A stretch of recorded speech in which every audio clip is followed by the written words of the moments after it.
जय जिनेन्द्र, प्रणाम। राजेश जी श्रद्धा में हैं। अरिहंत सिद्ध सुर उपाध्याय साधु सर्व अर्थ के प्रकाशी मांगलिक उपकारी है। तीन को स्वरूप जानी रागते भई जो भक्ति काय को नवाए स्तुति को उच्चारी है। धन्य धन्य तुम्ही से काज सब आज भयो कर जोरी बारंबार वंदना हमारी है। मंगल कल्याण सुख ऐसो हम चाहते हो मेरी ऐसी दशा जैसी तुम धारी है। हो मेरी ऐसी दशा जैसी तुम धारी है।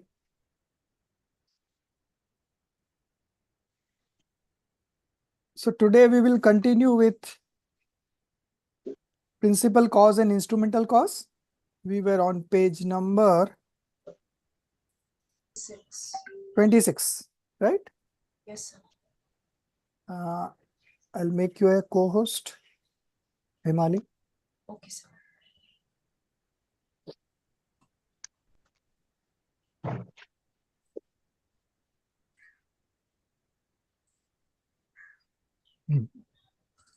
So we will start with Pandit Todarmal ji. What Pandit Todarmal ji has to say about the discussion on instrumental cause. Okay. So from there we will start. It's at the beginning of the page number 26. Can you enlarge a bit further? Yes, sir. So which book is this, sir? Sorry to interrupt. This is Tattvagyan part 2. Yes. Okay, Tattva Gyan part 2. Okay. So from here, Pandit Todarmal ji asserts, I have given you 3 examples as homework and we are going to take that after this chapter ends. Okay. So hope you are all ready with the answers and we'll discuss about that later on. Let's first finish this chapter. So we'll read from Pandit Todarmal ji asserts. Okay. And Himali, you only read.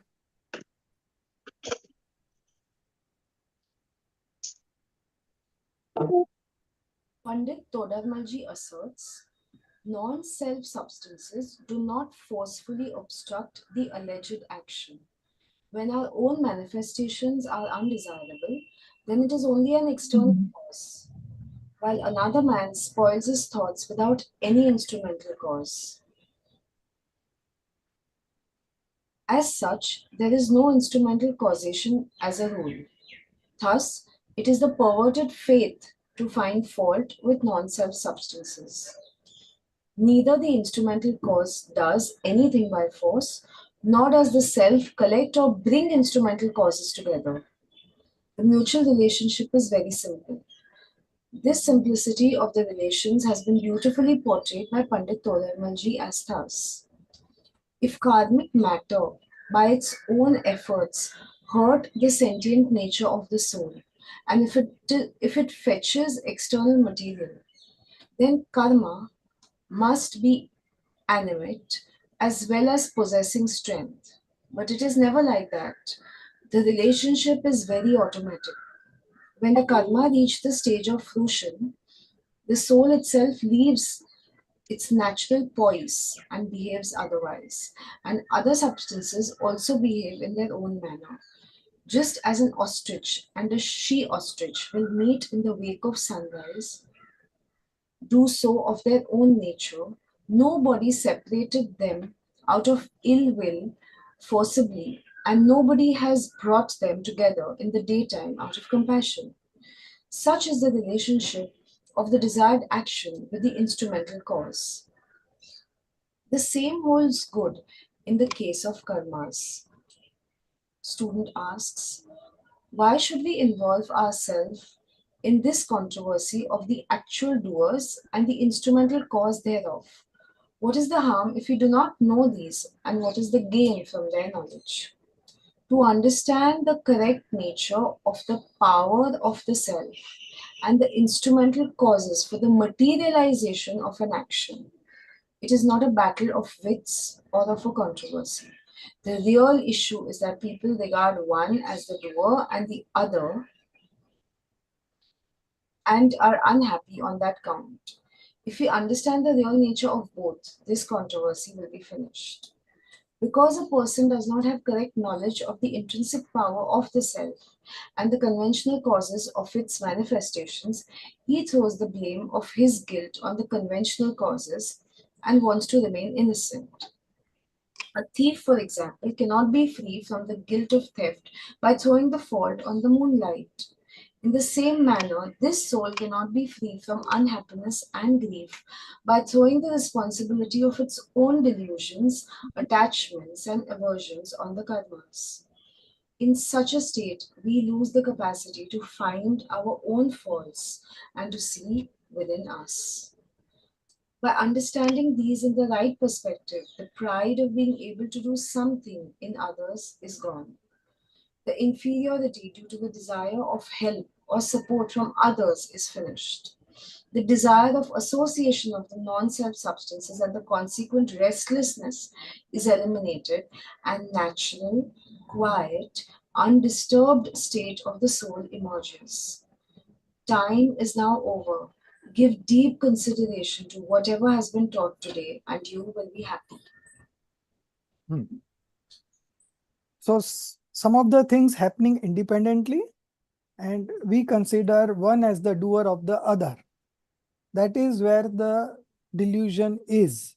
And because of that delusion, people are unhappy and suffering from grief and miseries. Okay. So there is no controversy as such. It is just that we don't go deep into our understanding, and that's why the doubts always remain. Okay. But if you go deep into understanding this concept, it is all very clear. And there is nothing as such ambiguity as such. Everything is very clear as crystal. Only thing is you need to go deep into it and understand it properly. So there are certain things happening, like the example given that ostrich and sea ostrich, the husband and wife, they more meet in the wake of sunrise. Okay. And they do so of their own nature. And in the night when the sun goes away, nobody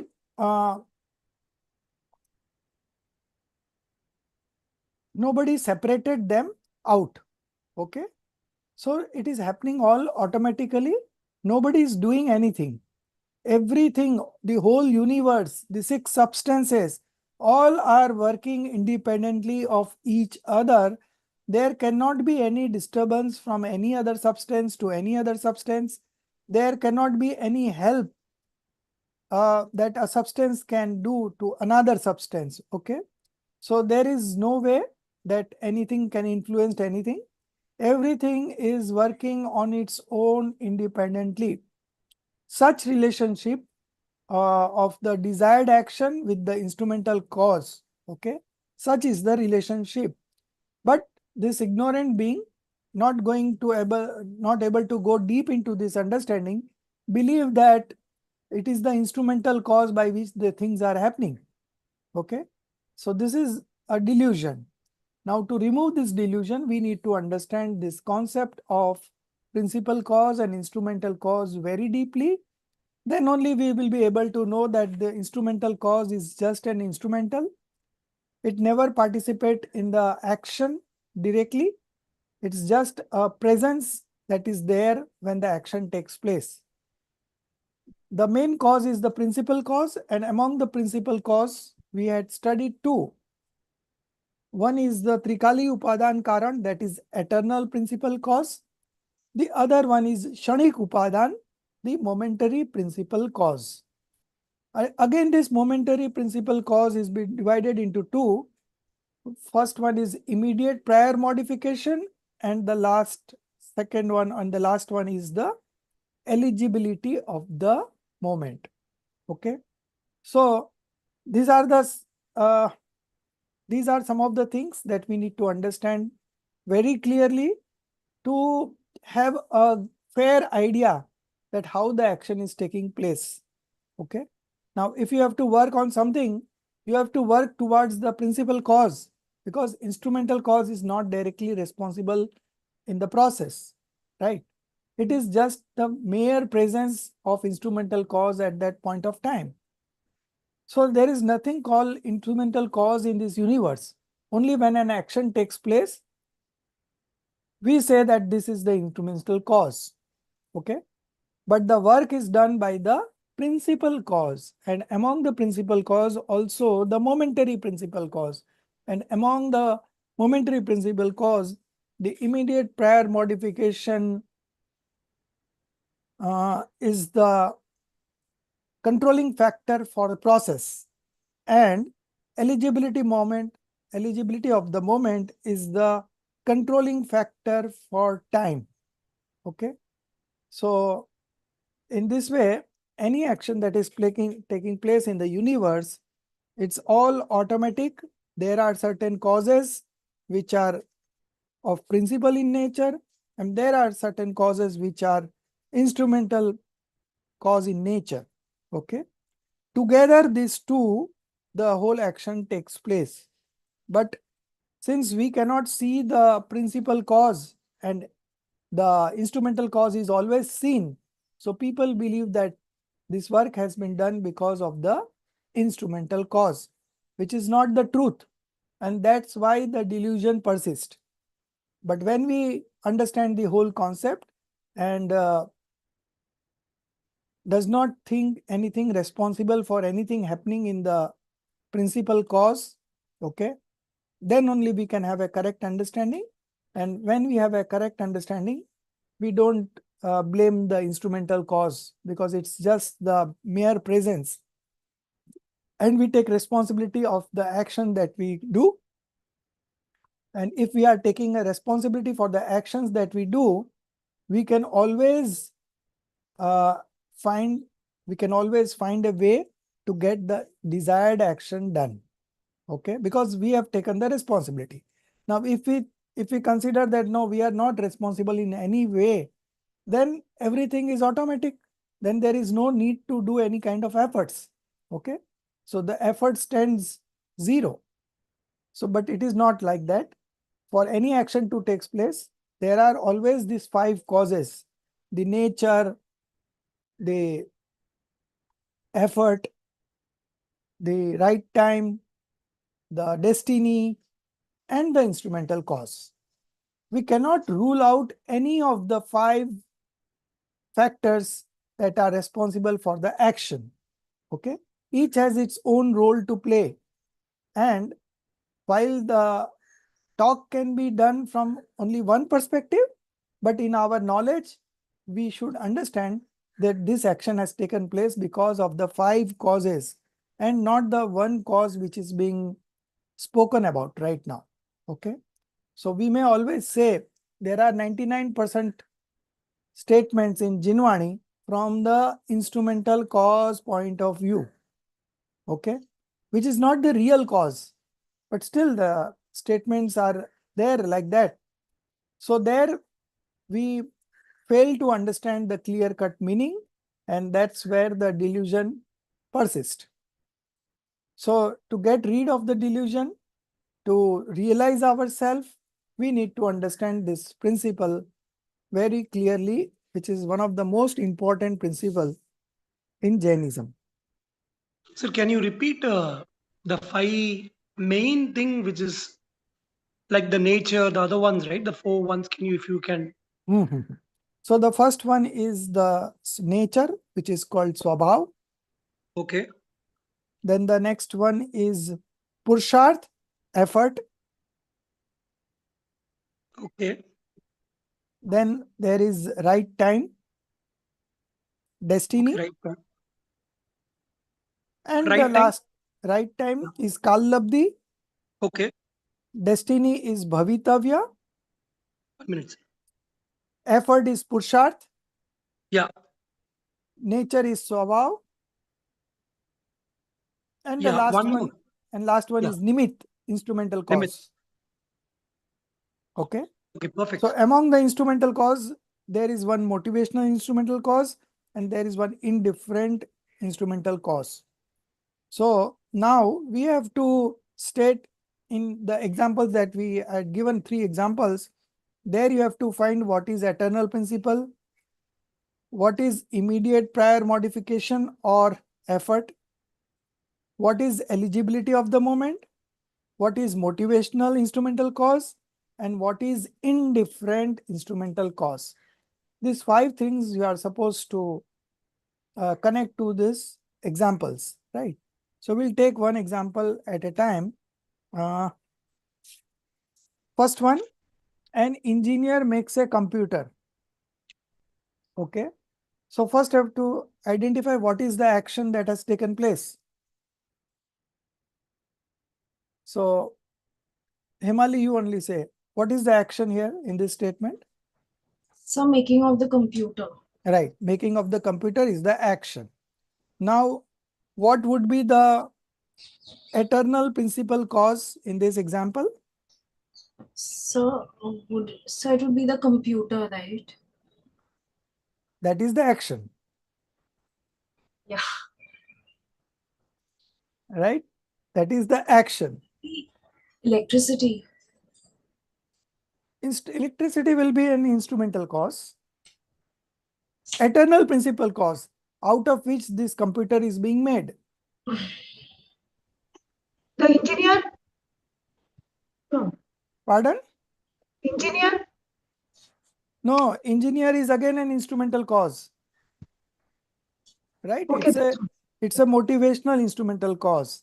And all the other tools, instruments that he uses to assemble that computer are all indifferent instrumental cause.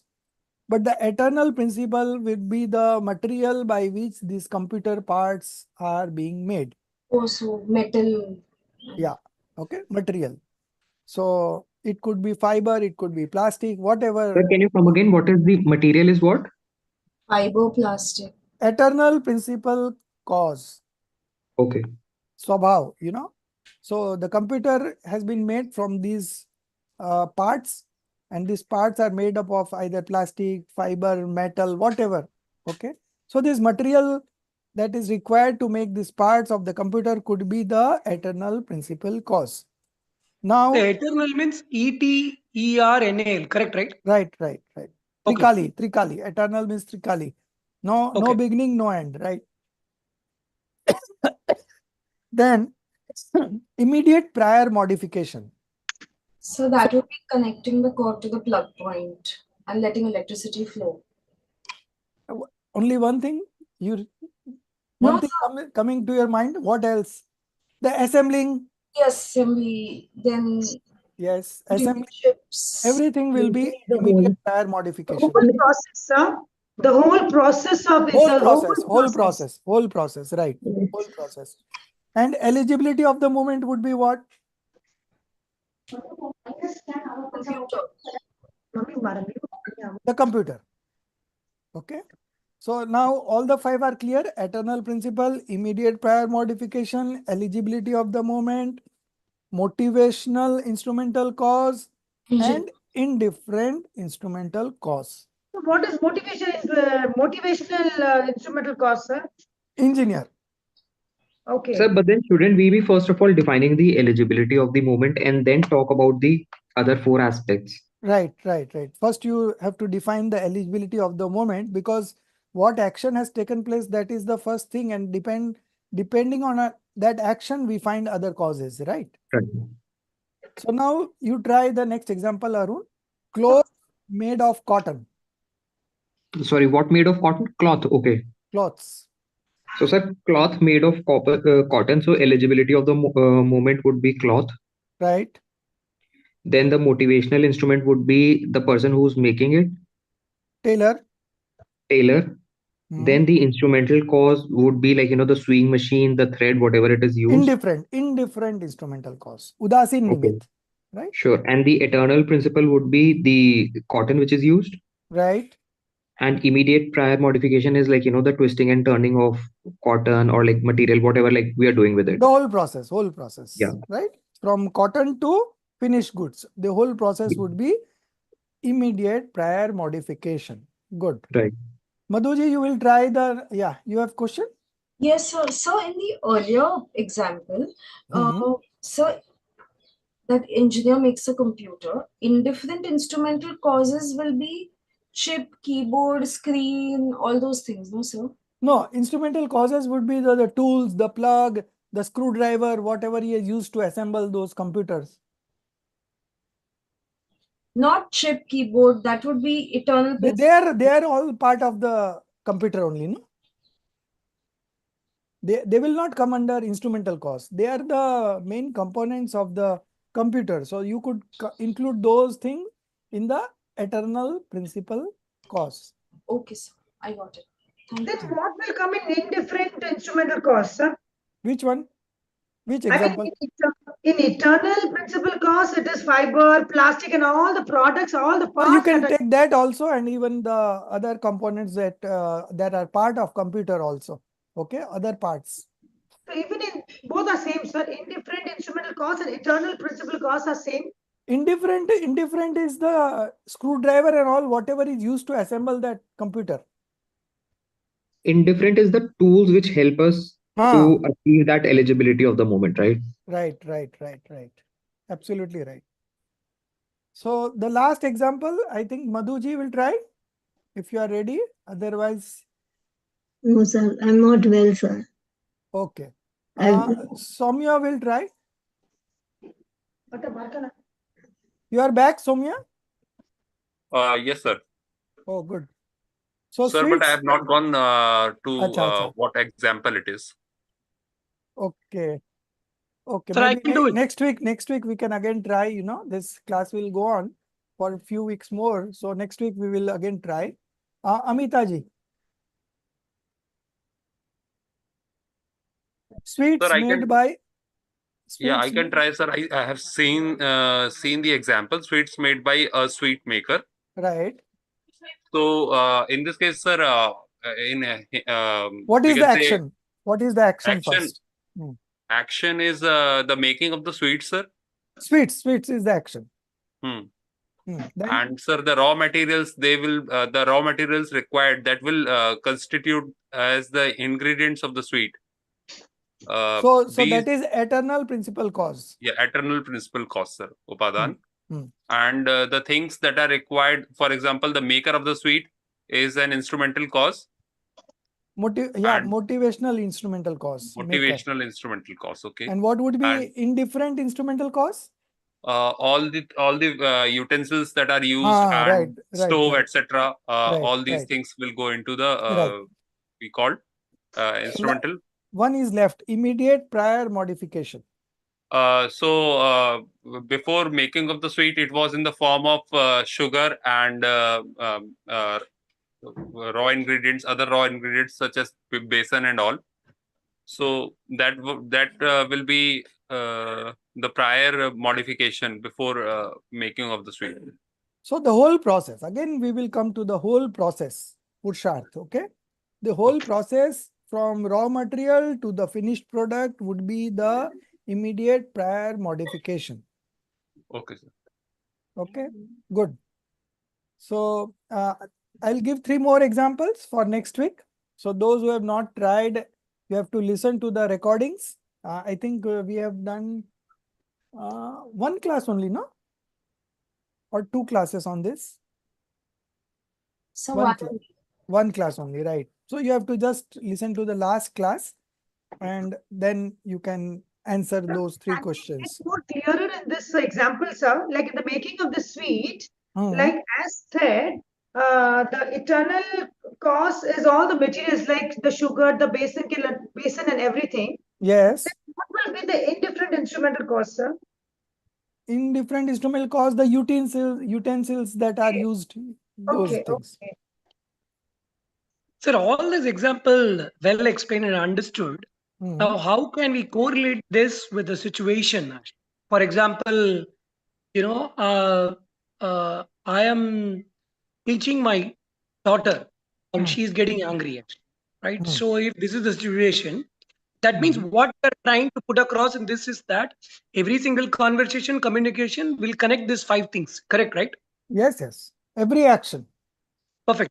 So now, assuming that, okay, say I am driving my daughter to a picnic. Okay. Right now, if that is the situation, and we went for picnic, we had a good time, but when she came back, she told me that, Papa, I'm not completely happy or convinced, or I was expecting X, but what I got is only X minus 1. Is it possible to put all these 5 things into this particular thing? Yes, yes. First, you have to find out what is the action. Action is going to the picnic. Picnic. Going to the picnic. Okay. So picnic is the action. Yeah. Right? I don't know if that is correct, because see, the ultimate action was basically to take her to picnic, make her feel happy, and then accommodate and all those things. So I don't know, will it come 2 or will it come 1? So now, if your objective is to making her happy, Yeah. okay, then action is making her happy. Okay, perfect. Then picnic will be an indifferent instrumental cause. Perfect. Motivational instrumental cause would be you only, because you are taking him to the picnic. Okay. So that means you are motivational. trying to make her happy, right? Yeah. Now, what would be the eternal principal cause? Your daughter, right? Yeah. Because she is only going to be happy. Correct. So eternal principal cause will be that, and the whole process from the idea of going to the picnic and ultimately going to the public picnic and coming back, this whole process would be the prior immediate modification. Okay, perfect. Superb, sir. Effort, right? So now, then can I correlate all these things? So if you think now that picnic is the source of happiness, then your understanding is wrong. Correct. So this way we have to understand that everyone feels that all these sensual pleasures, the objects are the cause of the sensual pleasures. Object is the cause of happiness, but in reality it is not. Right? So there are myths around us everywhere, and if we understand this principle and put it there in those situations, you will be able to realize what is the true cause and what are the instrumental cause, and Sir, where we should work on. Right? Sir, I didn't get it. Like when you said that we assume picnic is the cause of happiness. Like by breaking this example into these 5 points, So how did you conclude? have to identify what is the action. So we took action as the happiness of the child. That depends upon us. Like, we can say, No, so for me, when you consider any example, you have to come to the action. No, what is the action? Based on for me, the action, the action can other be, things will come out. No. for me, the action can be to explore a particular place, like irrespective of whether So it's you take happiness or what. that action. If you take this Right. action, then the factors will change. Right. So the factors will change, but then what is difficult for me to understand is how do I relate it to the real life, and like what are we trying to achieve by breaking it into these 5 points? So you are trying by breaking into these 5 points, we are just identifying the real cause of the action. Okay. So where we need to work on. Now, if she wants to make her child happy, where he needs to work on, right? So he needs to work on the mindset of the child and not on the picnic or any other instrument or any material object which is going to bring her happiness. Although she may be happy if you give him a good gift, if you take him to a picnic, she may be happy. That is not denying about that. But the real cause of happiness is not those things. Because certain Then time what will is the come real when cause? she will not enjoy the picnics also. Right. So then what is the real cause of happiness? So the real cause of happiness is the child's mindset only, right? How how she is apprehending the situations, how he is comprehending the situations, right? So what is her outlook in life? So all this will bring happiness to him. Superb, sir. Thank you so much. Can we just put a little more light on this, sir? Can you just brief me up with this? I mean, going to picnic. I mean, the action is pleasure. So that is what we discussed now, no? Happiness or pleasure. Correct. So that example have already sorted out. Now I Okay. will give 3 more examples. Okay. And you think on those 3 examples, and the next week we'll again connect. One more thing that you should remember, the examples are partial truth always. Okay. You cannot connect it 100 to 100 level. Okay. So those are partial truth. So it is just that we want to understand the principle. That's why we are giving the example. Okay. Proving that particular example is not our objective. Our objective is to understand the principles. That's all. Okay. So examples are always partial truth. So you should never dwell deep into the examples and come out with the conclusion. You have to just align the example with the principle that we are discussing. Okay. What do we call this as? 5 principles of any cause, right? So yeah, these are 5 causes. Okay, 5 causes actually. And in this chapter, according to this chapter, it is principal cause and instrumental cause. Okay. So I have shared one chart. I think you must not be aware of that chart. You have that chart, Mukeshji, with you? What is that? I don't know because I joined only this group, so I don't know. Right. So you are not aware. So I'll just share the chart again. So you could see that chart and then from there understand. But it will take some time for you to understand these principles because we have just started, but never mind. It will all be clear. This is the chart that I was discussing. And based on this, you will understand many of the things. And then you have the textbook with you and you have to just read the Sir, I have text. shared this chart with Mukeshji. Yeah. Yeah. Can you, sir, put it in the group, sir, so that even I can utilize this chart? Yes, yes. Yeah, you put it in the group. No Okay, problem. Sir, anything previously shared, if that can be put on the group, it becomes easy, so everybody's on same So page. I will be sending you the link for all the recordings. You know, you can just go through the recordings one by one. And if you have any questions, we can solve it in the other class that we are having, fast track. So Definitely. 4 students have joined just now. They want to complete this 2 seminars just now only. So we are having a fast track batch where we are conducting classes every day, you know, for 1 hour. And we have just completed Balbodh 1, 2, 3. And we have started yesterday Vitrag Vigyan 1. And this will continue for another 1.5 months, by which time we will be completing the first sem and the second sem. And then they will be at par with all of you. Okay.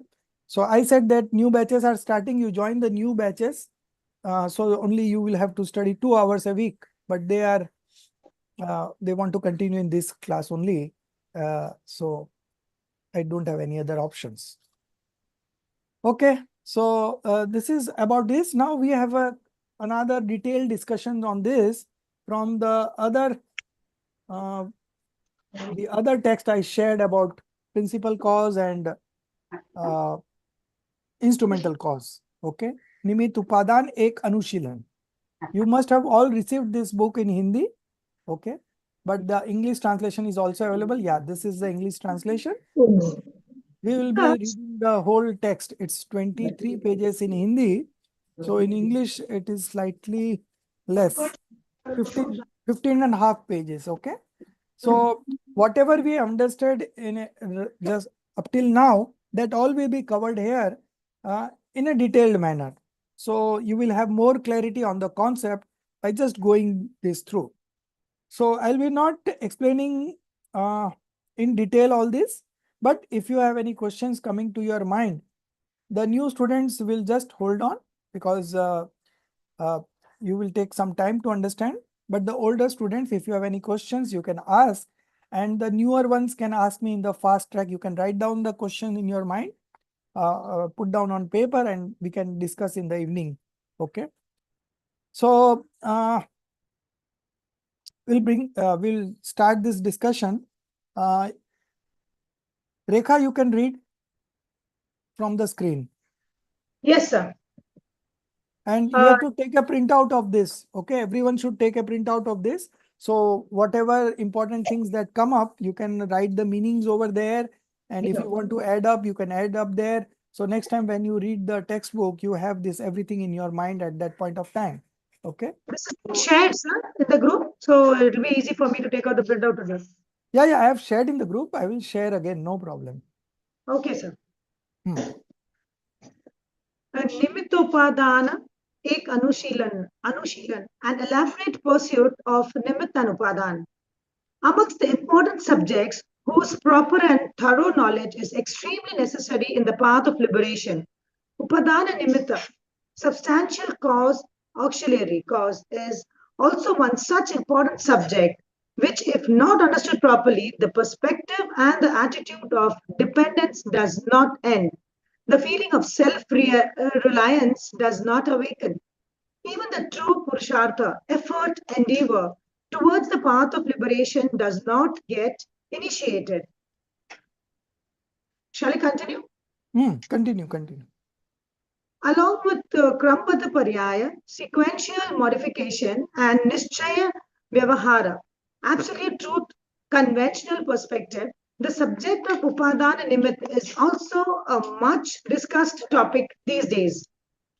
The erstwhile subject, which was rarely a part of the discussion in the seminars of academicians, is now being discussed among people at large. While on one hand, the discussion of this topic has generated curiosity among people regarding its context, inspiring the study of related literature, on the other hand, certain controversies have also arisen. Today, this discussion has taken the form of two opposing parties in favor of this and against. This is why, whenever someone writes or speaks about it today, their speech or writing reflects the scent of advocacy or opposition. The society at large also perceives in terms of support or opposition. To prevent today's discourse from turning into a conflict, it is crucial that this topic be deeply and impartially, sorry, where are we?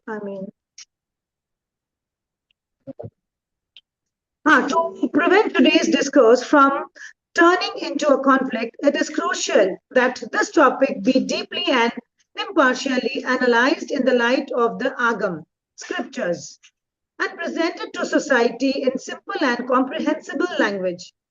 A thorough examination of this subject is the only way to avoid discord and strife. For an accurate understanding of the true nature of reality, it is also essential to have a well-organized, logically sound, and agam-proved understanding of Upadana Nimitta. Even when controversial topics like Nishchaya Vyavahara and Krambata Paryaya were presented in the light of Agam in simple and easy to understand language, then not only were they appreciated by the scholars and the Jaina community, but the related controversies also almost ended. Therefore, I firmly believe that similar diligent exploration of Upadana Nimitta will certainly yield the expected benefits. In the absence of a correct understanding of Upadana Nimitta, it is not possible to accurately comprehend the order of reality propounded in Janagam, Jain scriptures, correctly.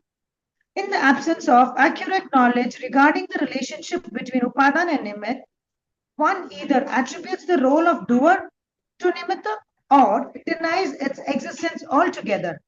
Therefore, it is essential that we do not view Upadana and Nimitta as conflicting entities or take a stance for or against them. Instead, we should contemplate their nature only in the light of Agam. Once their nature is accurately understood, the entire situation will become clear and self-evident. Every padartha, that is substance in the world, is parinama nasila, constantly modifying. I repeat, parinama nasila, constantly modifying. This transformation of substances is called paryayas, modification or also called state, or karya, effect, work done. This transformation is also referred to as karma, that is action, avastha, that is condition, dasa, that is state, parinama, that is result, parinati, change, etc. Every karya, that is work done, has a karana. It has a reason, cause.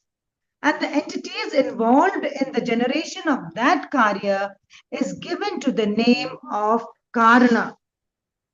All that causes the origination of karya is always in the form of upadana and nimitta. This is the reason that the discussion about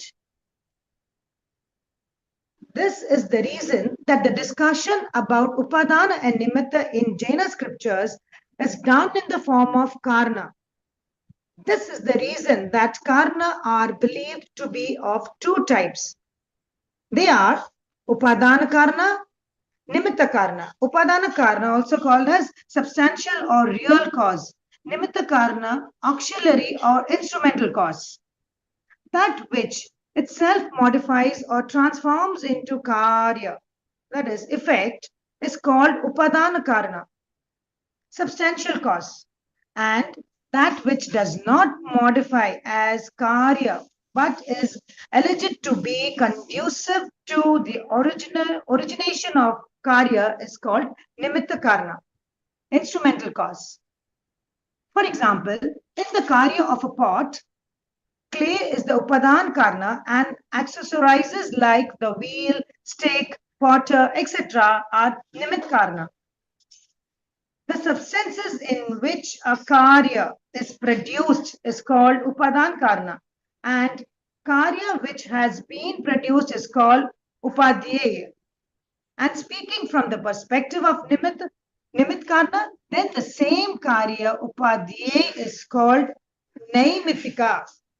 I repeat, and speaking from the perspective of nimitta karna, then the same karya upadhyaya is called naimitika.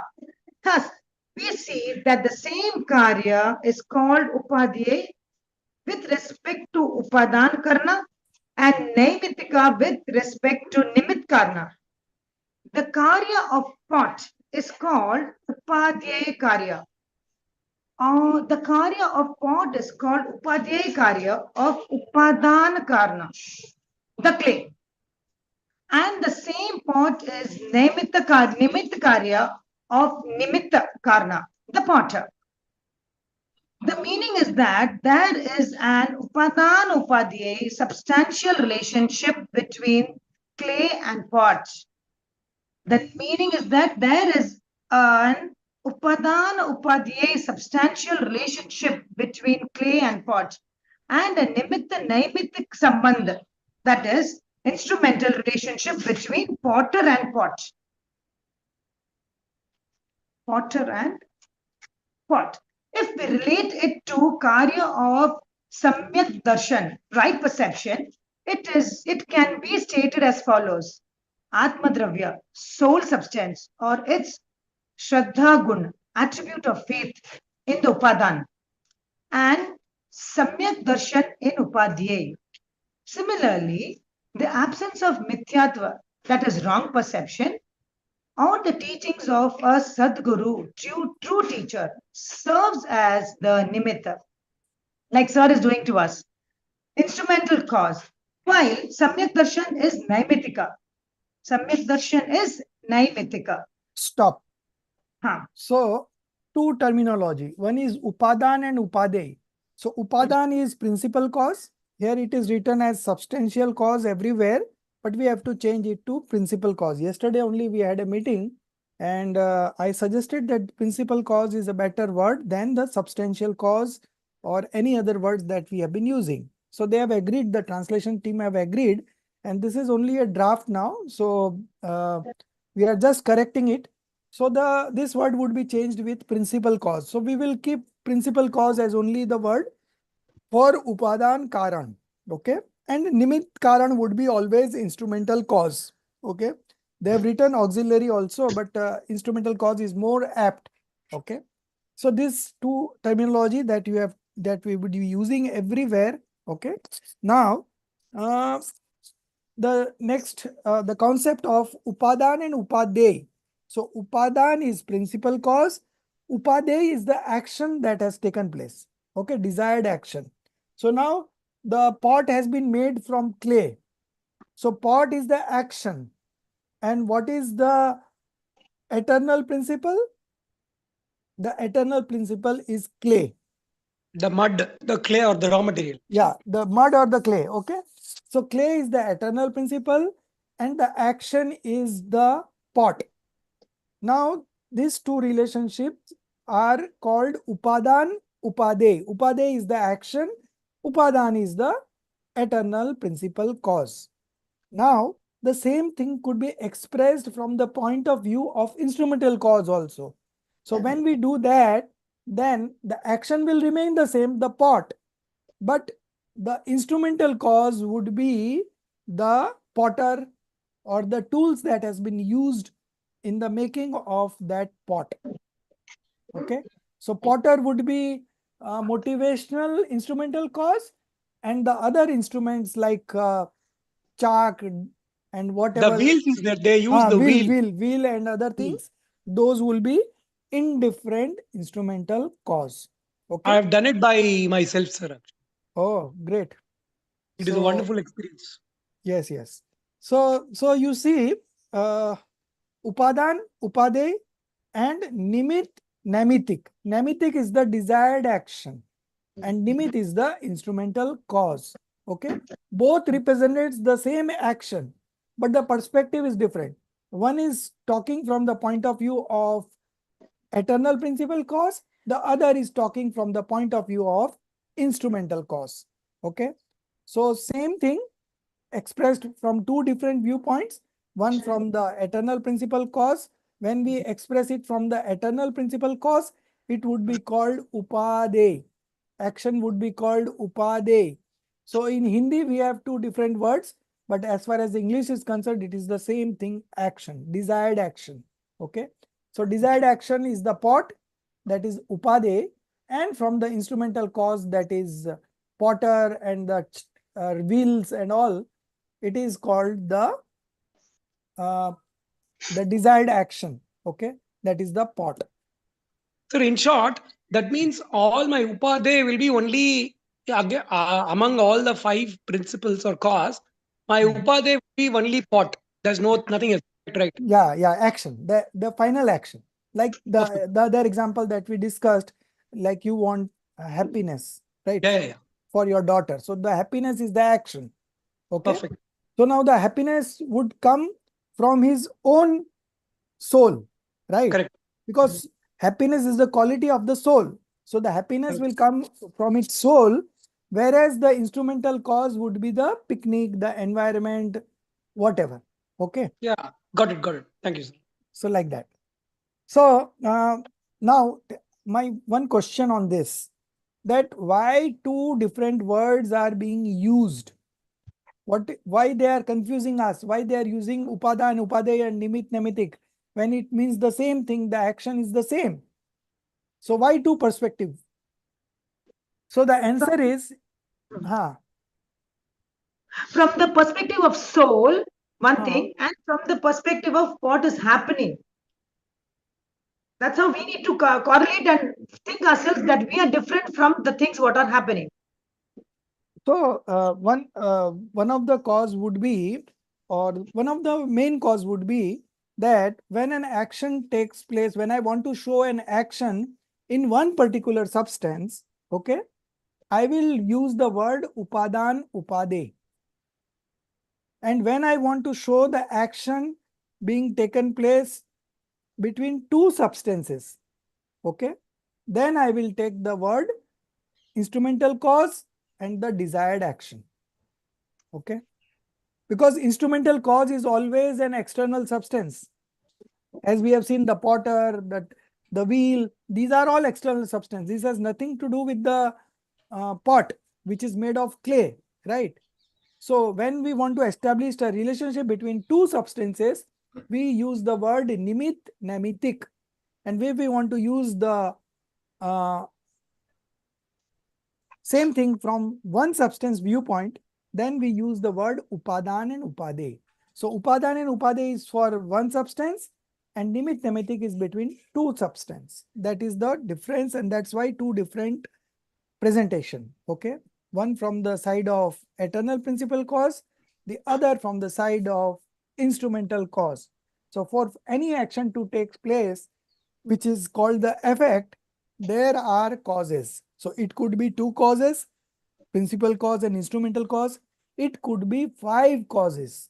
Okay, the nature, the effort, the right time, the destiny, and the instrumental cause. So instrumental cause is common in both the case, but then we have different names for the other four causes. Okay, and in here also we have other four causes.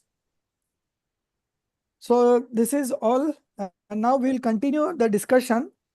So far, these were the only thing that I wanted to highlight, and that is what we have done. Now, So, the second example. Yeah, you want to ask anything? so Himani? sorry to interrupt. So the last question that you asked, that why are we having this two things, where you said that upadan and upade is between one substance and nimit and nemitic is between two substances. So is it also because of real and conventional, one being real and one being conventional? Yes, right. You have connected right. The first one is real, upada and upade, because it is everything in the one substance only. And this is conventional. So we always say that I am understanding the script because of the teacher. So teacher is a motivational instrumental cause, right? But the understanding has come from you, inside you only. Okay. From your understanding only the understanding has come. So just the teacher is just an instrumental cause. Okay. So the instrumental cause is always an external substance. So when we want to establish relationship between the two, that action has happened because of the teacher, then we would refer this instrumental cause and the desired action. And when we want to talk from the real point of view, then it will be upadan and upade.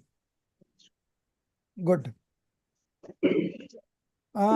Okay, so we'll continue. The second example also about Samyak Darshan. Samyak Darshan, here it is written right perception, but a better word would be right faith. Although perception also indicate the same, but when we talk of general darshan, then it is perception. But here darshan means the faith. Okay. So in bracket it is written right perception. So it will be right faith. You have to change that. Okay. To have a better understanding. So here Samyak Darshan means Sachi Shraddha, right belief. Okay. So you can write right belief or faith. Whatever you write is all correct, but not the word right perception. But having said that, we also use perception for the understanding. So in that sense, it is correct, but the better word would be either right faith or belief. Right faith or right belief. So in that example of Samyak Darshan, the action is Samyak Darshan, that is right faith or right belief. Okay. Then what would be the eternal principal cause? The soul itself or the faith attribute. Okay. Soul itself would be the eternal principal cause or the faith attribute. Okay. This is eternal principal cause. Now what would be the immediate prior modification? So the understanding, no, the immediate, the Yes, whole yes. process of The understanding. process of understanding. The process of understanding coming to the point of making decision. Okay.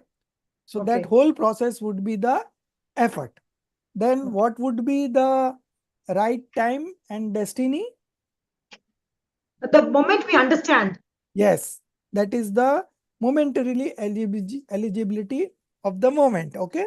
So that is the action of right faith. Okay. So when it happens, it is called the right time, and whatever it happens is called the destiny. Okay. So the right time and the destiny are nothing, because the time that things happen is called the right time, and the action that takes place is called the destiny. And the instrumental cause. Now, instrumental cause, we have discussed motivational and the indifferent instrumental cause. There is another division of external and internal. Okay. So I would like to make you understand the external and internal instrumental cause in this example. Okay. So first we will discuss about the motivational instrumental cause. So Samyak Darshan, what would be the motivational instrumental cause? The person who's training. Okay, sorry, sir. The kriyas, what we do, puja, seva, vayavach. No. Why? Because the person who is knowing, who wants to attain, is the motivation instrumental cause. No, he's the eternal principal cause. Oh. Motivational would be the teacher, Sure, the Dev Shastra Guru. scriptures. Okay. Teacher, the Dev- tools, the shastra, the books, the material, everything, the source. and the going away of the deluding karma. That is also an instrumental cause. Okay. Yeah.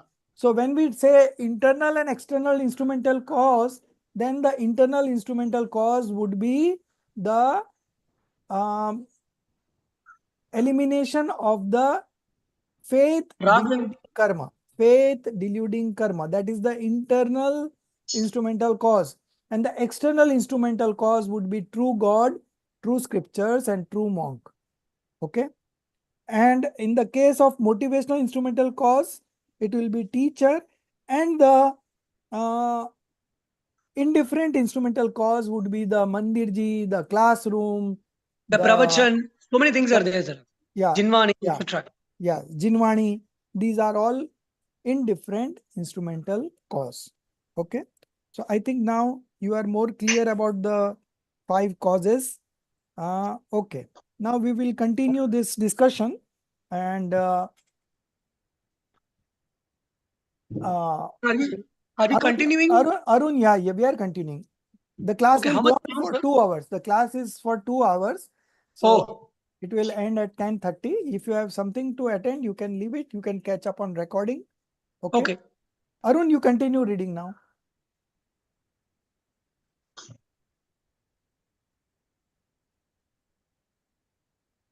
So sorry, one more question. Do we have a class in the night also, right? 9 o'clock? Yes. Okay, perfect.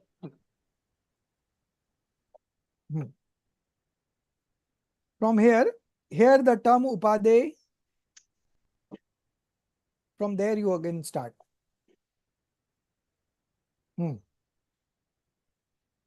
Are you there, Arun? You unmute yourself.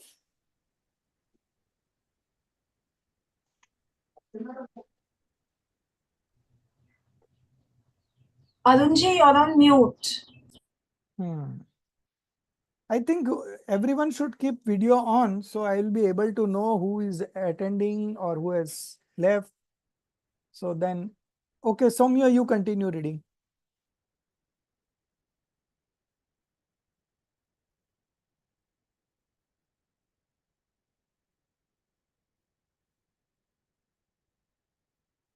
Madhuji, you want to try?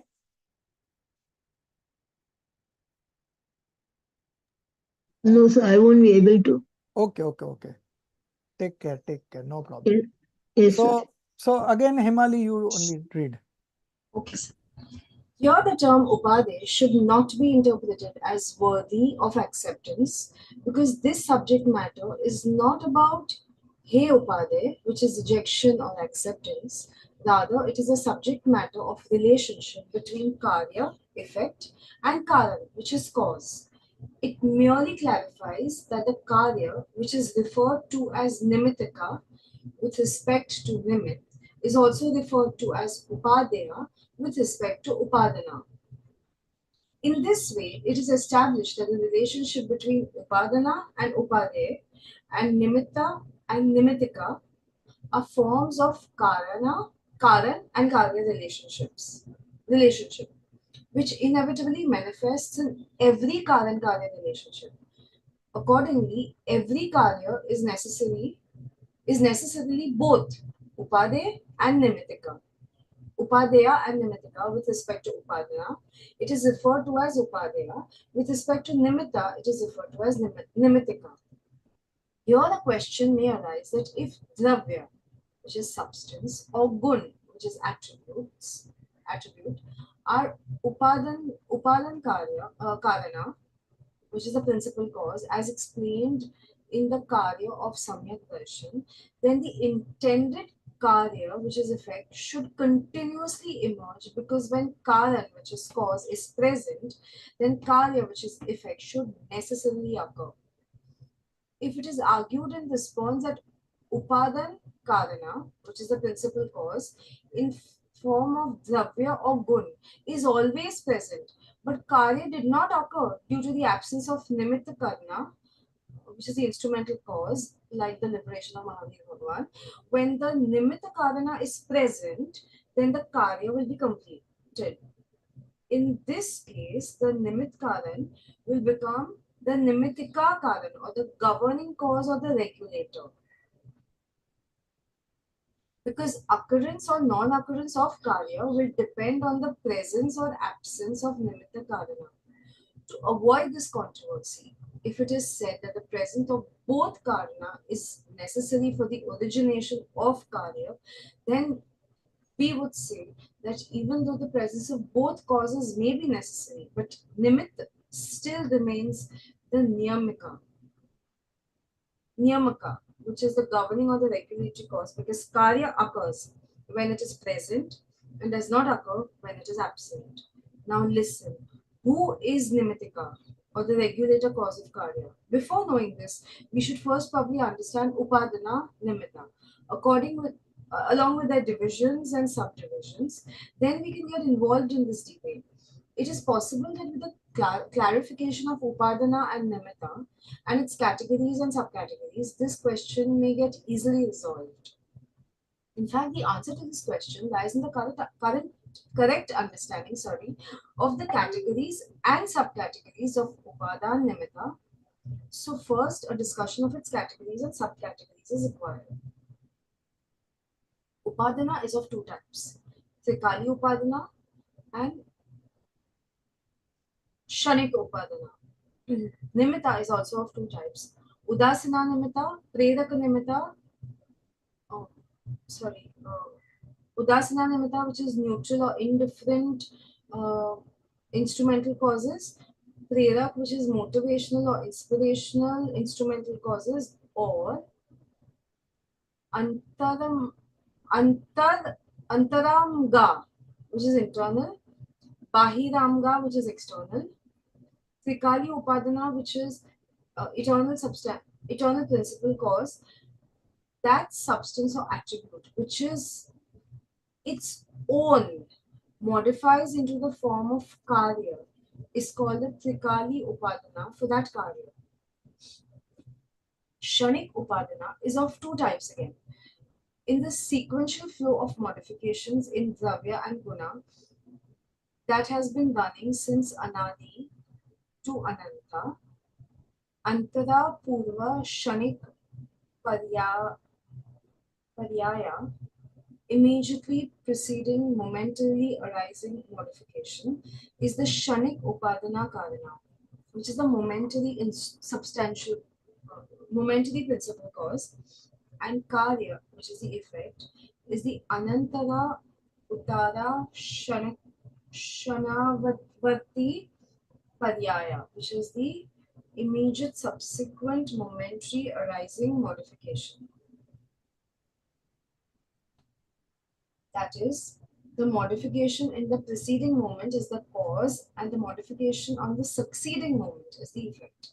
It is also stated that Dravya associated with Anantara Purva Shanavati Paryaya is Karana, which is the cause, and Dravya associated with Anantara Uttara Shanavati Paryaya is the Karya, which is effect. In the given context, the following statement from Kartikeyanupreksha should be noted. Uva Parinama Jutta. You read the English one only. Okay. As a rule, a dravya or substance associated with Ananta Purva Ni Nama, immediate preceding modification, functions as Karuna Rupa, which is the cause form, and the same Dravya associated with the Anantara Uttara Parinama, immediately succeeding modification, becomes Karya.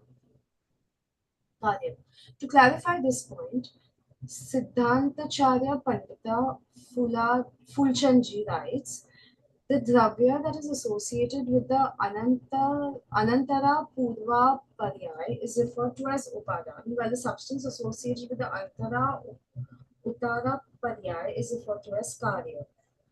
The capacity of the modification to occur only at the very moment is the Shanika Upadan Karana, and that modification is the Karya, which is effect. Hence, the Upadan Karana, or the principal cause, is classified into three types. Trikali Upadan Karan, which is the eternal substantial clause, eternal principal cause. Anantara Purva Shanika Paryay ke Vyaya Rupa Shanika Upadan Karana, which is a momentary substantial clause in the form of annihilation of the immediately preceding moment's modification, and Tatsamaya ki Yogyat Rupa Shanika Upadana Karana, which is the momentary substantial clause in the form of the efficacy or the ability of the current moment. As these names of Shanika Upadan are too long, they've been referred to in the following abbreviated names as well. Antara Purva Shanik Shanavarti Paryay. Shanavarti Paryay, Tatsamaya ki Yogyata. Tatsamayati ki Yogyata. To clarify the status of these three types of Upadan, the causal substances, the following chart is useful. You can skip that. Okay. So the Shanik Upadan Karana, or the momentary principal cause, is also known as Samartha, which is potent, Upadan Karana, because Trikali Upadan Karana, which is the eternal principal cause, is always present. If it alone were considered as the fully Samartha Karana, which is potent cause, then the intended Karya or the effect would occur continuously. So destruction of Anantara Purva Shanavati Paryay, which is the immediately preceding momentary modification, and at that time the potency of that, which is the Tatsamya ki Yogyata Paryaya to be born is the Samartha Upadan Karana. It is that without which Karya cannot originate, and with the presence of which Karya will originate as a whole. In Tattvat Shloka Vartika, Upadan has been divided into two parts. Asamarth Upadan, which is incompetent cause, and Samartha Upadan, which is competent cause. Samartha Upadan is definitely the creator of Karya, and according to Ashtasahatri,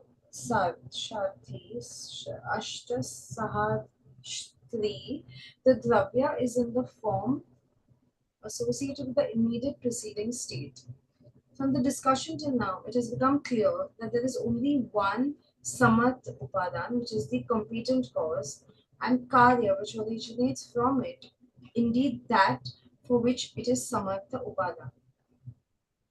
Therefore, whatever Nimitt, which is instrumental cause of the Karya, is present, does not have the efficacy to do the work of Upadan. It is called Nimitt simply because it simply serves as an indicator of the Karya which has occurred as per the Upadan or the cause. On this basis, it is the conventionally or the Vyavhar or Upakara that the effect occurs according to the Nimitt. From this analysis, it is clear that Niyamaka Karana, which is the constant cause, is not the Trikali Upadan Karana, which is the eternal principal cause, but it is the Shanik Upadan Karan, which is the momentary principal cause. Those who believe Nimit to be the Niyamit Karana should pay special attention towards this fact. While presenting Nimit as the Niyamika Karana, The argument put forward was that upadana always exists. If that is considered to be the niyamika or the samartha karana, which is constant or competent cause, the state of continuous manifestation of karya will arise.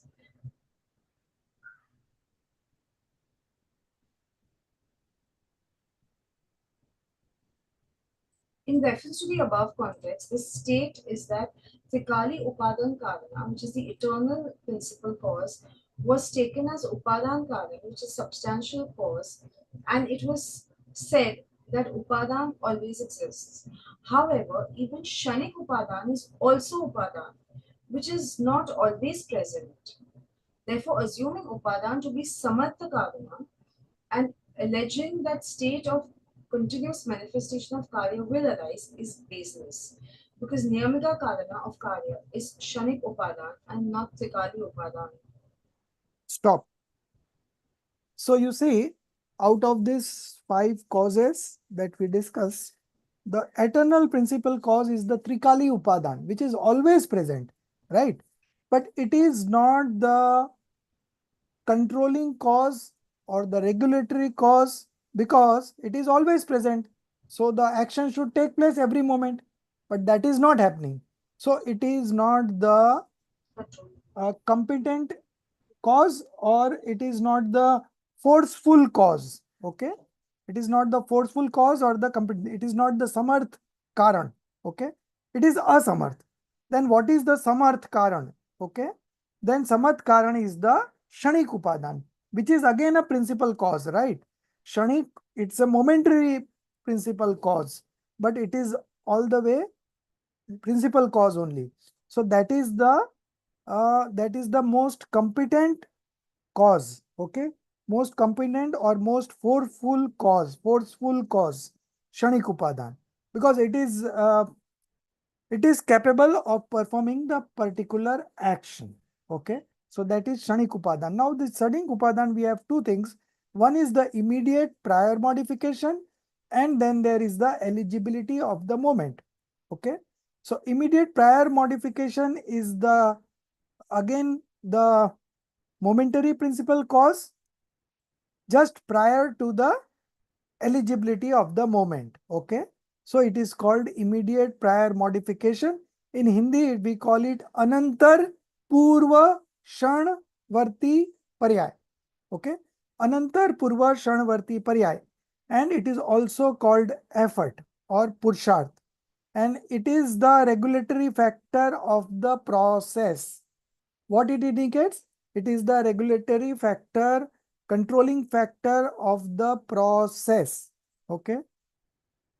Then the third one, the last one is the eligibility of the moment. Tat samay ki yogyata is called the eligibility of the moment. And that is the controlling factor, regulatory factor for time. Okay. This is the regulatory factor or the controlling factor of time, or time is also called modification. Okay, so it is the ultimate regulatory cause for any action to take place, and without which the action will not take place. Okay, so this is what we conclude, that tat samay ki yogyata, the eligibility of the moment. Now this is a very good concept, eligibility of the moment. All your queries ends when you understand this eligibility of the moment.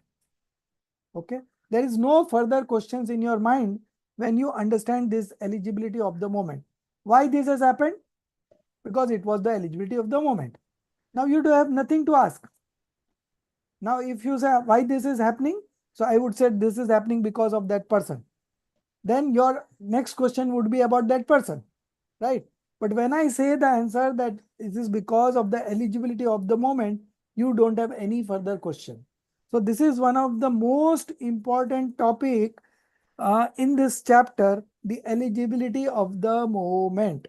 We will Sir, can I discuss. ask a question here, sir? Pardon? Can I ask a question here? Yeah. जैसे तत्समय की योग्यता, हाँ. उस समय उस इंसान की वह योग्यता थी या है, जो भी. Right. Is it that way we put it? Yeah. Right. that moment, that person has this kind of yogyata. Yes. Person or object, whatever it be, that is the momentary eligibility, that is the eligibility of the moment. Moment. अच्छा, उसमें 2 द्रव्य 6 द्रव्य लगा लो ऐसे कुछ भी लगा दो, कुछ भी लगा दो. Any action that has taken place, whether it is in matter or it is in soul, that is because of that eligibility of that particular moment.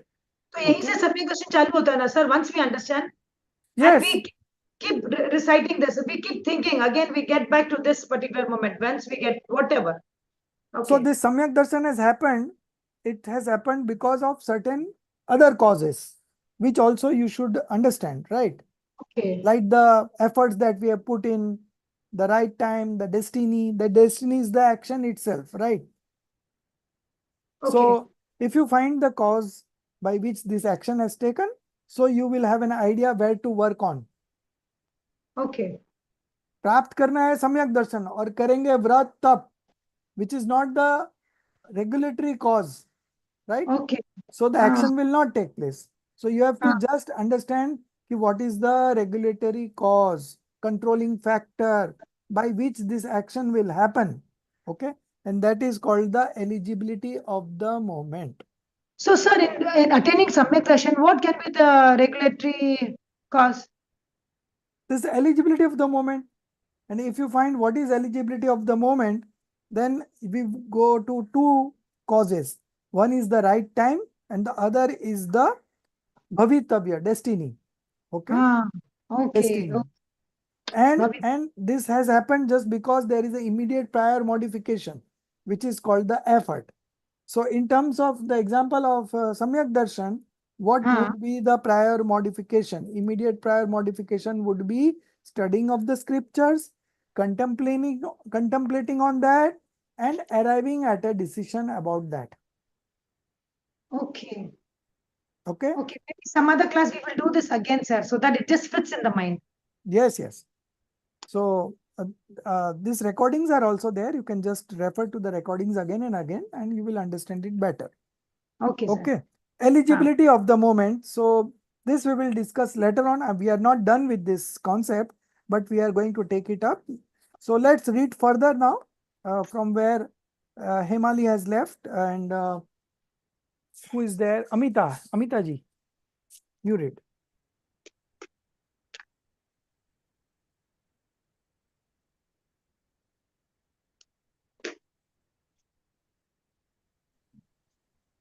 A possible question here could be that if Kshanik Upadan is the Samat Upadan, then what is the significance of the Trikali Upadan Karan?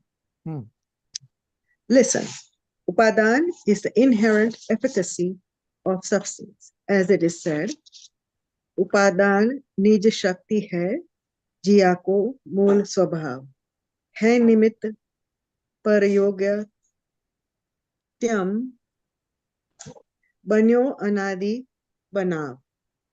There are two types of Shaktis, power, Dravya Shakti, power of substance, and Paryaya Shakti, power of modification.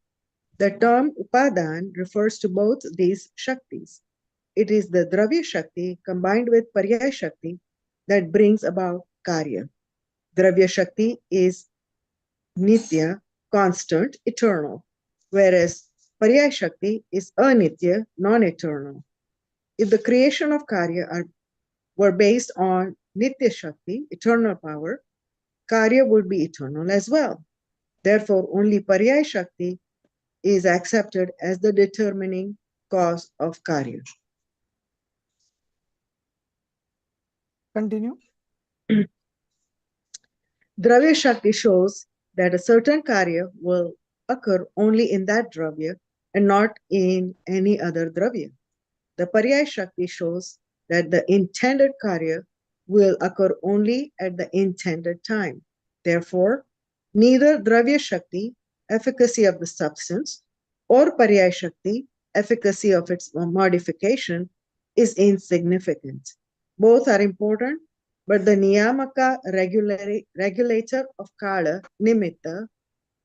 Kala, time, is Paryaya Shakti only. Another name of card is Paryay modification. This Paryay Shakti causes vyay, destruction, annihilation of Anantara Purva Kshana Prati Paryay, conditioned by suitability and eligibility at that time, that samay. Therefore, both of them are referred to as Kshanik Upadan. That is why Kshanik Upadan is called Niyamik of Karya. If Trikari Upadan is also included, then it will be said that Dravya Shakti along with Paryay Shakti is effective. And even in this, Niyamak Karan, constant reason, remains Paryay Shakti in the form of Kshanik Upadan. If we also include Nimit in this discussion, sorry. If we also include Nimit in this in this discussion, then it can be said that specific Dravya Shakti endowed with specific Paryay Shakti with that which has cooperative action is effective. During a philosophical discussion held in Jaipur, Khaniyam, on the above topic, Siddhanta Siddhantacharya Pandit Fulachandaji presented several logical proofs, and some of the important points are as follows. Direct meaning. When the time is right for clay's potential to transform into a pot, the stick, wheel, human effort, etc., are merely instrumental causes, nimitta, because even with the presence of these instruments causes, a lump of clay does not become a pot if the time is not right for the clay's potential to transform into a pot. Therefore, a lump of clay relative to external instruments such as sticks, etc., itself becomes a pot when it is proximate to its internal potential for the formation of a pot. Sticks and other such instruments do not become pot. Hence, stick and the like are merely instrumental causes. This is the clarification on how prerak nimitts are nimit. In this reference, it has been clearly articulated that neither all types of clay are upadan, substantial cause of pot, and neither is the clay's state of lump, heat, compactness, and granularity the upadan of pot. But the clay, which is going to modify in the anantara samaya, subsequent moment, as pot, only that clay is upadan to modify as the pot. This fact has been clarified in Rajvartika. When clay attains such a state, it is sure to be upadan, substantial cause of the pot. It is for this reason that in the given reference of the Tattvartha Vartika, it is clarified that when clay is oriented towards its modification as pot, then nimitta, such as stick, wheel, and human effort, are accepted as nimitta, auxiliary cause. At other times, they are not accepted as nimitta. Clarifying the same point, it is written Prameya Kamala Martanda. When it is asked whether, when it is asked whether Shakti, efficacy power, is Nitya, eternal, or anitya, transient, etc., the question is whether it is the Dravya Shakti, efficacy of the substance, or Paryay Shakti, efficacy of its modifications. Such substance by nature is in the form of Dravya Paryay Shakti, efficacy of substance and modification. From these, Dravya Shakti, efficacy of substance, is indeed eternal because it is inherent. Nature is anadi nidhan, without beginning or end. Paryay Shakti is indeed transient because Paryay Shakti is Sadisan, with beginning and an end. Stop. So, I've just stopped to take an opinion from all of you that if we remove the Hindi words completely, are you okay? I think it would be better. But our translation team feels that Hindi would be there so that they also understand the Hindi. But if you are able to understand from the English, what is the need of Hindi? Right? So that was my opinion, but however, they are not agreeing to it. But I'm just taking an opinion that if we remove completely because Hindi words are causing confusions, right? So when we have a particular standard terminology, now they are keeping on changing the terminology now and again. Okay. On one side, they have written as regulatory factor or controlling factor. Then some other stage, on some other page, they have mentioned as constant cause. So they keep on changing. So I need uniformity in that. Okay. That is the first thing that I've noticed in this translation. The other thing is that if we remove the Hindi words, it will be good, or what you want? You want to keep the Hindi words also along with that? My opinion, Hindi words should be there. Otherwise, sir, जब कभी discourse होगा, हम कैसे समझेंगे? All the discourses are always in English only. Hindi only. Right. So, like, you are not getting disturbed, no, with the Hindi words coming in between?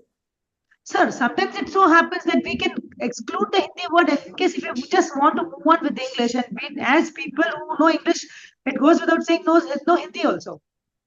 वही join करेंगे तो you can just avoid Hindi words and just So read continuously. initially I thought about it. I was also opinion that Hindi words should be there, but now I feel that if we are good with English words, then Hindi words should not be mentioned. Both ways, I think I'm okay, sir, actually. Okay. So just a feedback. So we'll continue with this discussion. So far, what we have studied is all clear to you, or do you have any doubt about anything? Yes, sir. Can you just, in short, just make us comprehend, sir. So for any action to take place, there are two causes that we are discussing in this chapter. Then there are again 5 causes that we have already discussed. But in this chapter particular, they are considering the 2 causes, the upadan, the principal cause, and the nimit, the instrumental cause. Now, this principal cause is again divided into 2, the eternal principal cause and the momentary principal cause. Okay. Principal cause. Okay. So eternal principal cause is Trikali Upadan, and this cause suggests that the action will take place in this substance only. So it is the regulatory factor, it is the controlling factor of this, that the action will take place in this particular substance only. That only it denotes eternal principal cause. Okay. So the pot will be made from clay only or mud only. Okay. So the action of pot will take place in mud only. That is what the eternal principal cause suggests. Okay. Now this eternal principal cause is asamarth. Asamarth means not the forceful cause. Okay. It is not the forceful cause. Forceful cause is one through which the action will always takes place. So this eternal clause is always present, but still the action does not happen all the time.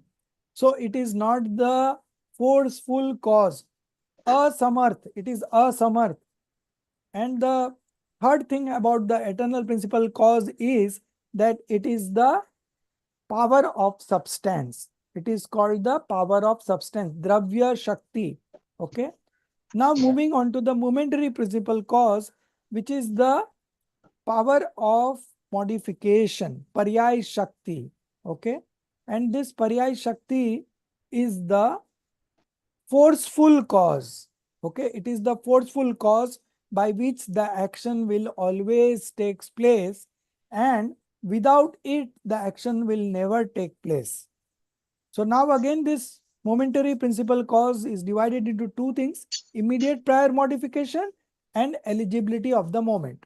So immediate prior modification states about the process by which this action will take place. That is called effort, Purusharth. Okay. So it is the regulatory or the controlling factor for the process. Okay. And the last one, eligibility moment, is the regulatory or controlling factor of time. Okay. So this is what we studied in short. And regarding the instrumental cause, we studied about motivational instrumental cause and the indifferent instrumental cause, as well as internal instrumental cause and external instrumental cause. Okay. So all this is what the summary is all about. Now we will again continue with this reading. And apart from that, if you have any other questions, you can always ask. Okay. Later on also you can ask me personally also any time of the day once you are through to the reading of this. But for my own sake, I would like to have all the English words only, and that we can do with this PDF also, Word file also. Okay. So we don't get confused, sir. There is a process that if you change at one place, it gets changed automatically at all the places. All the places. So you will to have avoid confusion. you will have uniformity also.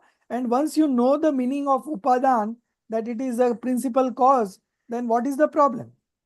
Okay. Initially, it may look like a problem, but when you are used to it, it doesn't matter. What is your opinion, Amitaji? Jai Janandra, thank you. I was thinking that it is good to know the vocabulary in different languages, so that when you are with mixed group and everybody's discussing, so if I'm at my temple and everybody's talking about upadan, I know what they're talking about. Because over here in LA, in our temple, we have like Hindi speaking, Gujarati speaking, and then we have our young people who speak in English. And sometimes when you are able to bridge these vocabulary words, it's easier to have conversations at different levels. Good. Very good reason that you have given. And it's really nice that you have given a good suggestion. Okay. So we will consider that. So we can keep at one or two places the Hindi words, and then we can continue with English words also. That also and the problem. One more thing. Okay. The problem I notice is that when I'm reading, because I'm not used to reading Hindi in English script, that's why I hesitate. Like when I'm, right. So when I look at the alphabets, I have to learn how to phonetically put them together in order to pronounce it the Hindi way.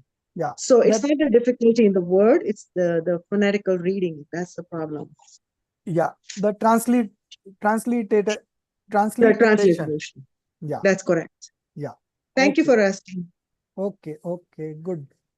So we will this is everybody can change according to their own understanding and reading. Okay. You can change the words from the PDF, from the Word file, and you can have customize it on your own way. But as far as the this syllabus is concerned, they will be using the Hindi words along with the English words. That is what the norm is. So we'll continue that way. No problem. Now, coming on to the discussion again, it in this manner, yeah, we will start from here. In this manner, it is understood. Yeah, from there only, right? So now, who is available? Soumya is available. Soumya or Arun? So Arun ji is not there.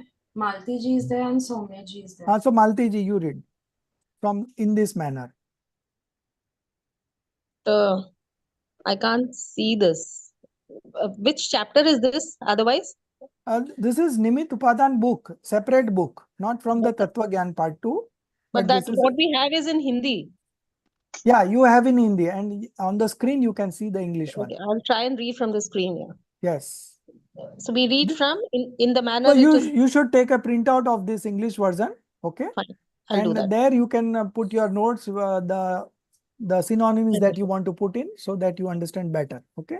Yeah. So only this is available, sir, or do we have the reverse form, the way you told about, the way you were talking about? No, this is the form that is available now, but after checking and all, I will give the comments, and then if they feel okay, this is the better, then they will change it. Otherwise, it will be like this only. So shall we wait for the printout? I mean, to take the No, printout? you can take printout and you can put your own words about these words, for Okay. your understanding. Okay. Yeah. So I start from in this manner. Right. In this manner, it is understood that Dravya Shakti, efficacy of substance having specific Paryaya Shakti, that is the efficacy of modification, relative to associated or concurrent reasons, is accepted as having the ability to perform the Kriya.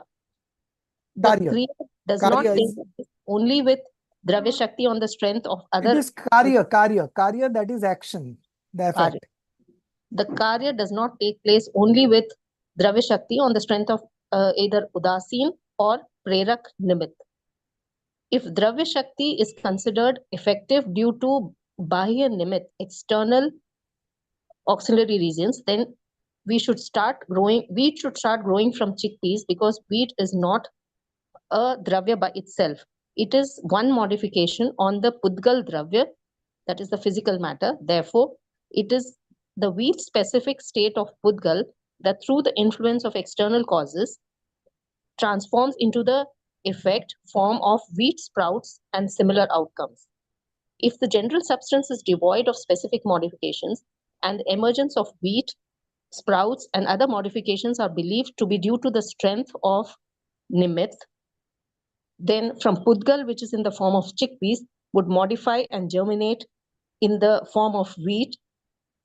Therefore, the attempt that is made by presenting various worldly pramans or proofs to establish that when powerful nimitts or the instrumental causes are present, the substance must inevitably transform according to those nimittas. This statement is not coherent, as it is not in accordance with the Agam or the scriptures. Can't read the first sentence. In reality, the main disagreement lies in the concept of upadan, as an appropriate interpretation of the meaning given in the Shastras has not been properly understood. Thus, this debate persists.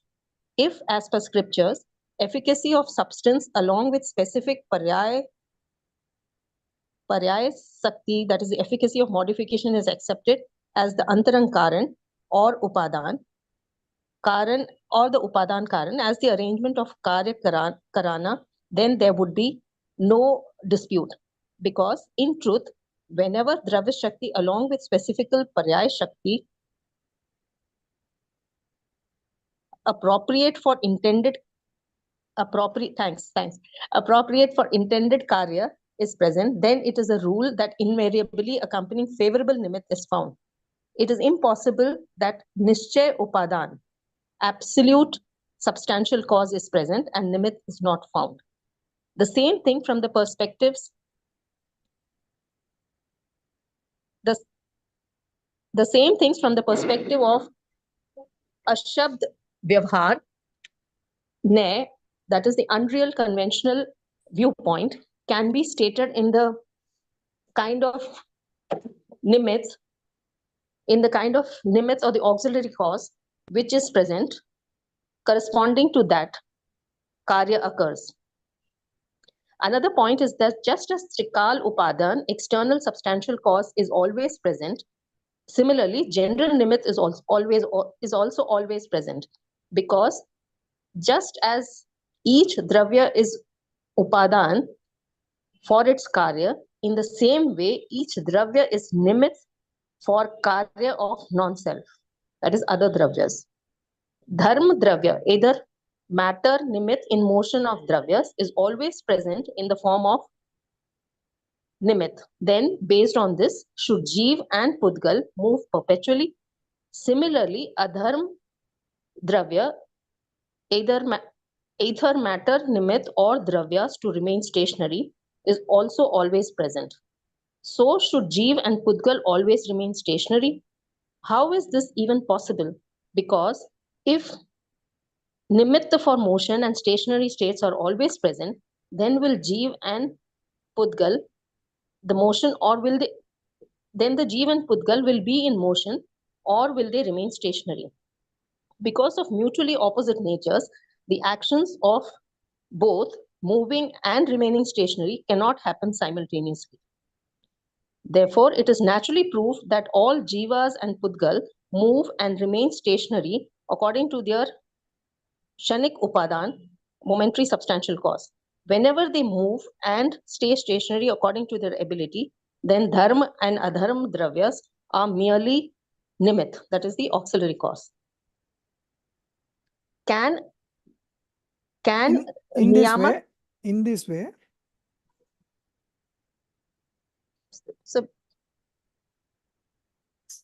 can Niyamak Karna, so slightly down, Himali, you are missing one paragraph. In this way. Yeah, sorry, sir. In this way. in this way, the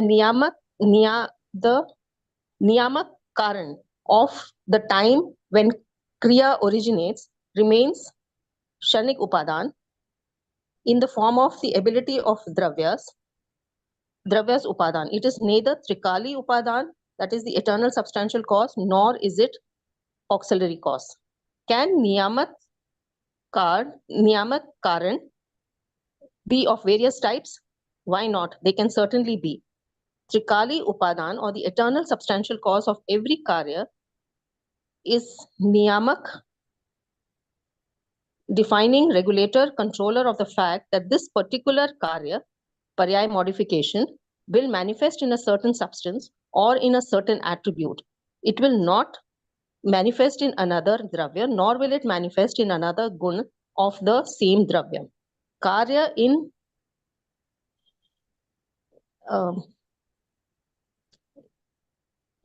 the form of Samyak? Due to this, in the form of Samyak Darshan, that is the right belief, is accomplished only in Atma Dravya and its Shraddha Gun, attribute of faith, not in Pudgal, that is the non-living Dravyas, or in any other Guna attribute like Gyan, etc. of Atma. Dravya, which is Anantaru Purva Shanavarti Paryay, that is immediately prior momentary modification, is Niyamak, definer, regulator, controller of the perishing Kshanik Upadan substantial cause. Due to this Upadan Karan, that is a substantial cause, it is ensured that Karya is accomplished through a particular method, through a particular process, and not in any other way.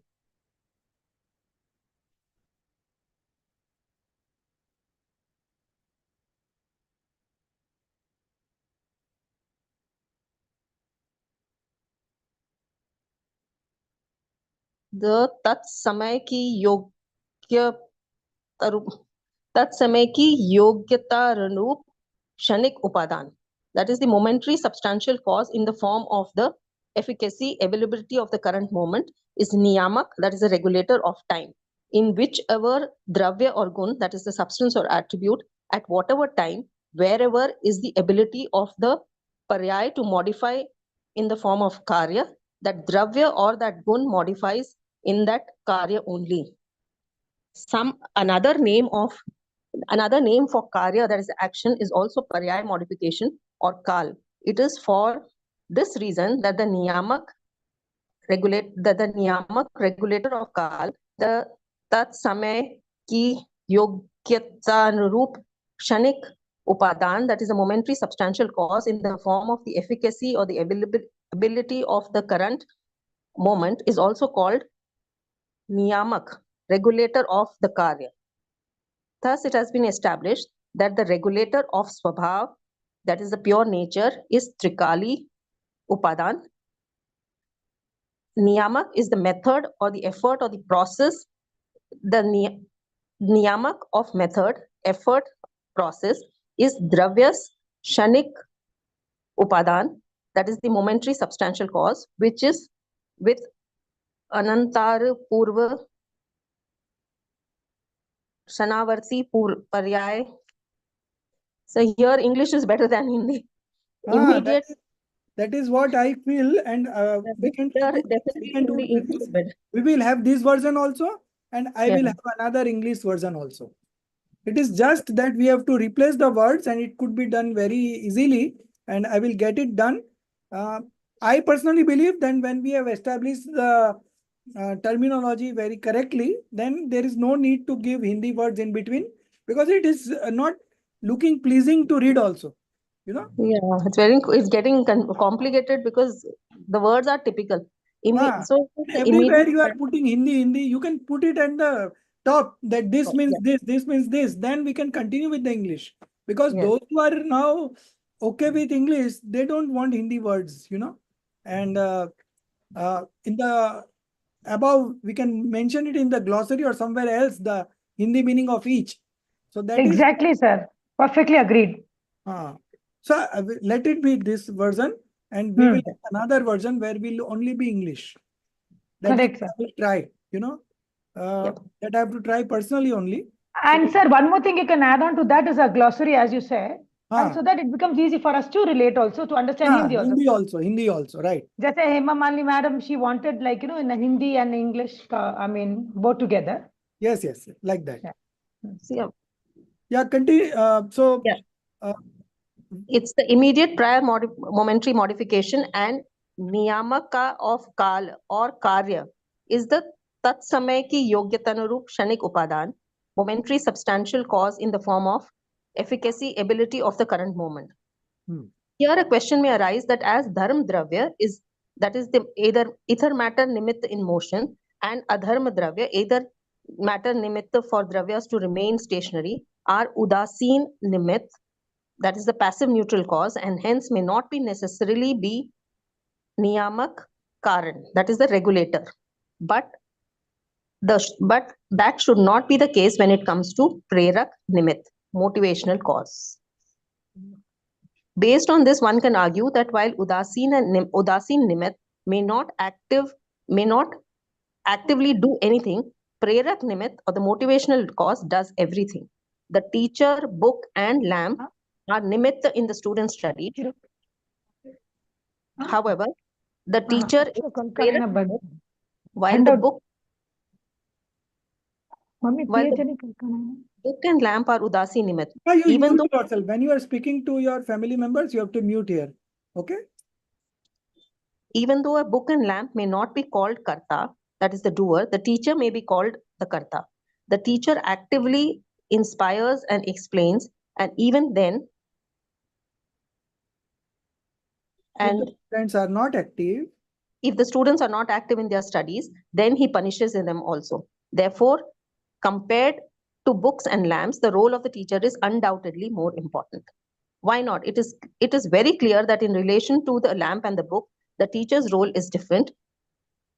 To clarify this point, a distinction has been made between udasin nimitt, neutral cause, and prerak nimitt, motivating cause. And it is said that in the studies by students, book and lamp are udasin nimitt, while teacher is the prerak nimitt. Listen, brother, from the above explanation, only the difference between udasin nimitt and prerak nimitt is clarified. But it does not prove doership of either in the origination of karya, that is the effect. Stop. So we will continue this in the next class. I'll just summarize what we have studied. There was a lot of confusion regarding the words, but the concept is very simple. The first day I explained you through the chart, and from this chart, I don't need to read any other things because everything is included in this chart. But this is the problem with the scriptures, that they keep on giving cross references from other authors, and each author has his own way of expressing things, right? So there is some confusion regarding the meaning of each terminology, but at the end, as far as the action is concerned, it is all the same. So now to recap, the example that came for the medium of motion, okay? We used very standard word for dharmastikai, medium of motion. We are not using ether, which is already mentioned here. And for adharm dravya, it is non-ether. That also they have not mentioned. They have mentioned ether in both the cases. So that is the correction that I'm writing here. Then, so when we consider it as medium of motion, okay, so it is just a medium. When living being or the matter substance on its own wants to move from one place to another place, then dharma dravya or medium of motion acts as an instrumental cause. Instrumental cause, just remember. So all these four substances, dharma dravya, adharma dravya, akash dravya, and kal dravya, are just an instrumental cause. Instrumental cause for what? So if you want to move, then medium of motion is an instrumental cause for you. If you want to stop, then medium of rest is an instrumental cause for you. If you want to occupy space, then space is an instrumental cause. If you want to transform from one situation to another situation, then time is the instrumental cause. So all these are instrumental cause only. Instrumental cause means they are not affecting the changes. The changes are happening on its own, and these four mediums acts as an instrumental cause. Okay. So if somebody doesn't want to move from one place to another place, then dharma dravya is not responsible to make him move from one place to another place. Okay. If he doesn't want to move, then dharma dravya is not a nimit. Then adharma dravya is a nimit. Okay. So these acts as an instrumental cause only and nothing more than that. Okay. That is what here has been explained. And the controlling factor or the regulatory factor, that was also coming in between the discussion, that the nature or the eternal principal cause, okay, acts as a regulatory factor for that the action will take place in this substance. It only states that action will take place in this substance. Then it was also discussed about the regulatory factor or the controlling factor for the process. So immediate prior modification is the controlling or the regulatory factor for process. Okay. Now, what is the regulatory factor for the eligibility of the moment? Okay. So the eligibility of the moment or tat samay ki yogyata is a regulatory factor or a controlling factor for the action to take place. Okay. So ultimately it is the eligibility of the moment which has got the highest level of weightage for any action to take place. Now, if you want to mention two causes, then we will include eligibility of the moment as the first. The second will come as immediate prior modification. And if we want to include three causes, then first will be eligibility of the moment, second will be immediate prior modification, and third will be eternal principal cause. Okay. And all these three are regulatory factor for different things. Like eternal principal cause is the regulatory factor for the action to take place in that particular substance. The immediate prior modification is the regulatory cause for the process, and eligibility of the moment is the regulatory factor for the time. Okay, that the action will take place on this particular time. So these are the three regulatory factors. All other are not regulatory factor, but having said that, they are also a part of the cause. Okay, so you cannot avoid all these also. So what we are left with is the instrumental cause. Okay, so instrumental cause is not the regulatory factor or the controlling factor, but it is nevertheless always present when the action take place. So we cannot deny that. Okay. Now coming to the final conclusion, before we move on to the further discussion the next week, the final takeaway of all this discussion for today, that there is a limitation of speech to describe one cause at a time. I cannot describe all the 5 causes at a time. Speech has got limitation. But as far as the action is concerned, you have to understand that all the 5 causes are present in the action. While explaining, it will be only one cause. Okay. Either it will be explained from the perspective of effort, or it could be explained from the perspective of instrumental cause, or it could be explained from the perspective of destiny, right time, or the eternal principal cause, that is nature, right? But as far as the action is concerned, all the 5 causes have equal weightage. Okay, we cannot say that this action has only taken place because of the effort. If we say that, then our opinion is one-sided. It is called one-sided belief, ekant. Okay, and if we consider that the action has taken place because of all the 5 causes having equal weightage, then it is called anekant. Okay, multifaceted reality. Okay, so this was the takeaway. So for any action to take place, the discussion would be from one viewpoint, but at the same time, you have to understand in your knowledge that it has taken place because of all the 5 causes and not because of one causes which is being discussed now. So if we are able to understand it this way, then we will always create a balance.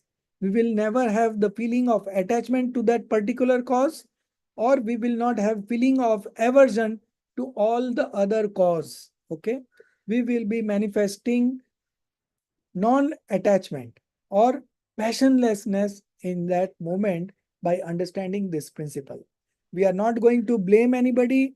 We are not dependent on anybody for any action to take place in ourselves, because we are the principal cause. Okay, and everything else is just the instrumental cause. Okay, so in principal cause, again, there are 2 phases. One is the eternal principal cause and the other is the momentary principal cause. Again, momentary principal cause is divided into 2: immediate prior modification and the eligibility of the moment.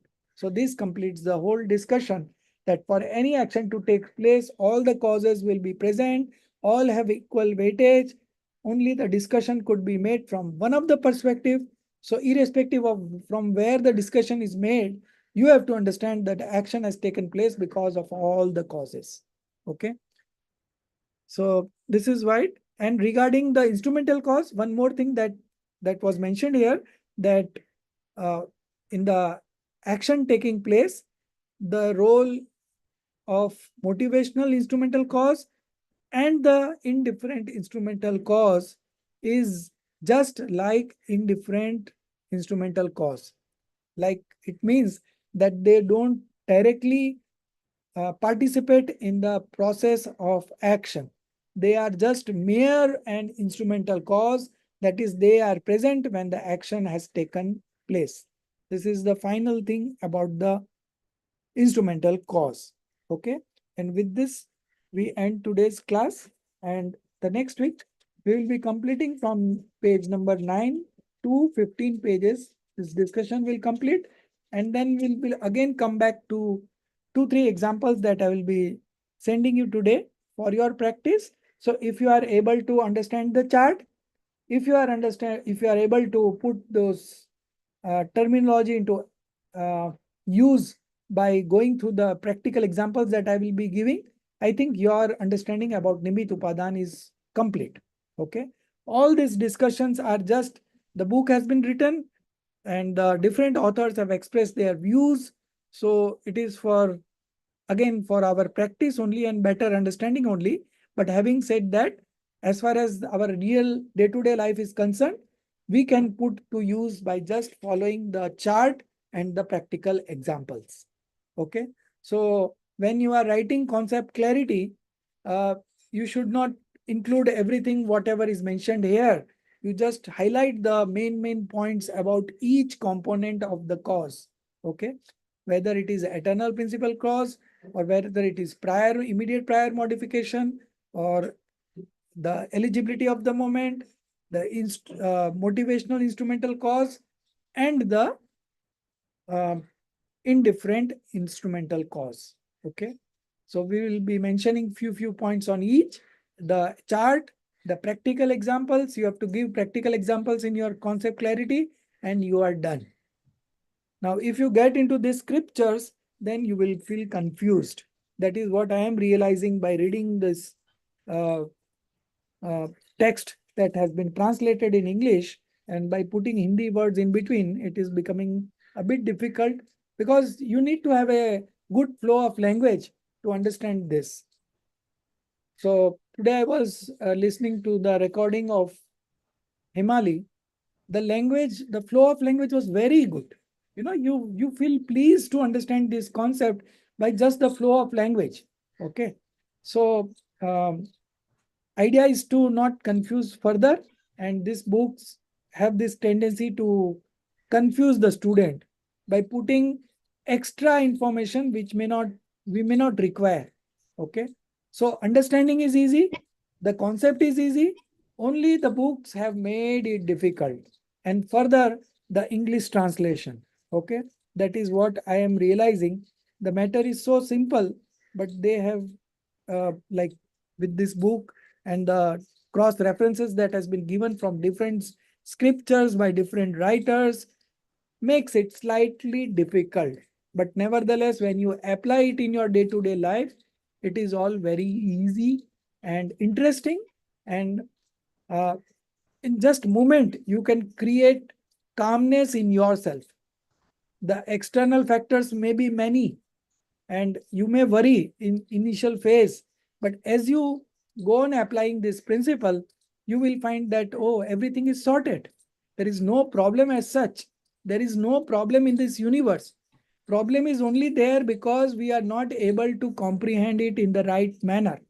So once we comprehend it in the right manner, there is no problem anywhere in life.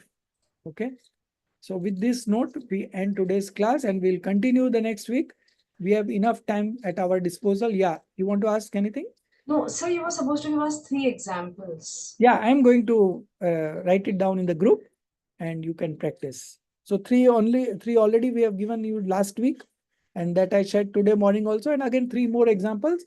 And when you write the concept clarity, you should give examples on your own. Okay. Not the same examples that I have given in the class. And you can find many examples because any action to take place, these 5 causes will always be there, and that we can always understand and apply. Okay. So this is all that we have. Sir, I also wanted to ask you, sir, do you have recordings of Balbodh? Yeah. They are there on Yeah. this YouTube channel? I think not in this, it's there in the YouTube only, but I will send a separate link for Balbodh. Okay. This is for Sem1 and Sem2. Okay. For Balbodh, I will give you a separate link where Balbodh 1, 2, 3. I think there are eight lectures of 2 hours each. And that what we did initially when the class was started. I think you joined late, right? I joined late, yes. Yeah. So there is recording available, no problem. Sir, that Balbodh can be done by children also?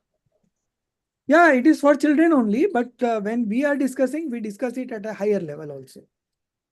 Now again, I'm like just we finished Balbodh 1, 2, 3 again in this fast track batch. So I think we took around 15 hours, maybe 15 classes, right? Yes, approximately. Approximately 15 classes to explain Balbodh 1, 2, 3 again.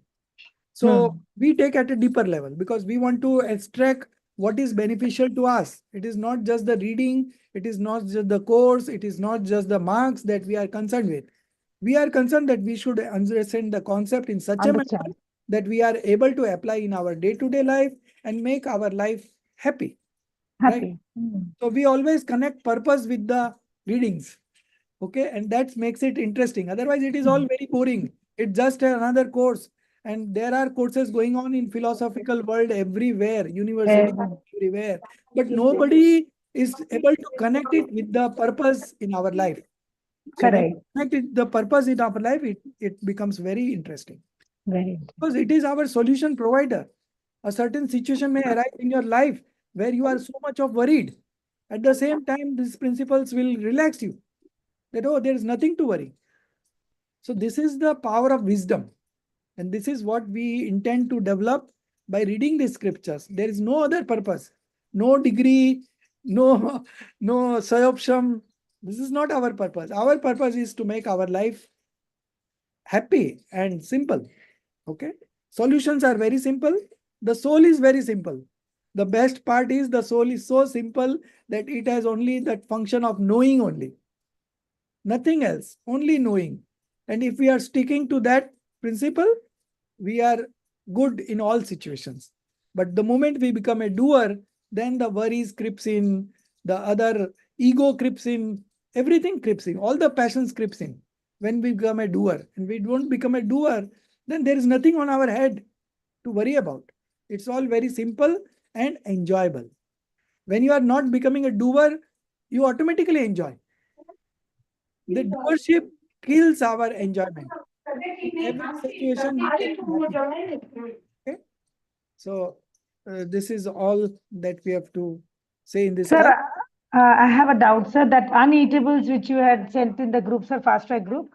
I read it, sir, but I would like to hear it from you so that it just gets absorbed in me.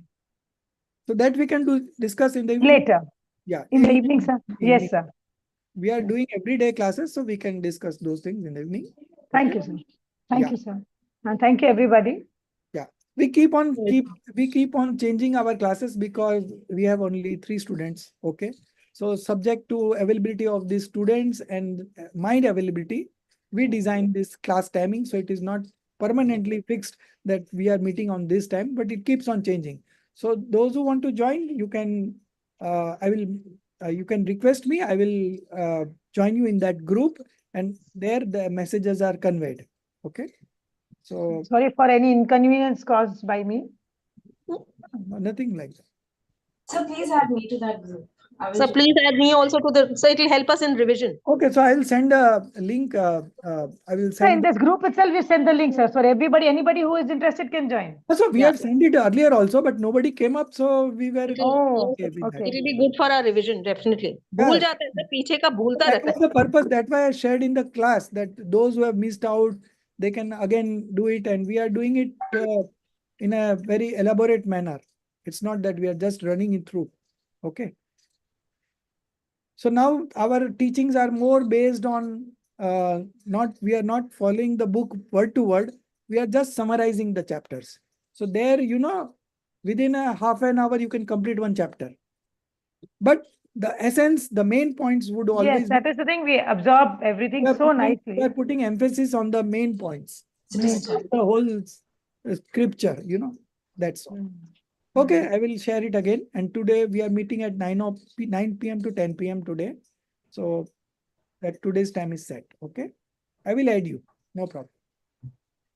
निज निधि निज में बताई यह अनंत उपकार है, उसके लिए जिन वाणी माँ को वंदना 7 बार है, उसके लिए जिन वाणी माँ को वंदना 7 बार।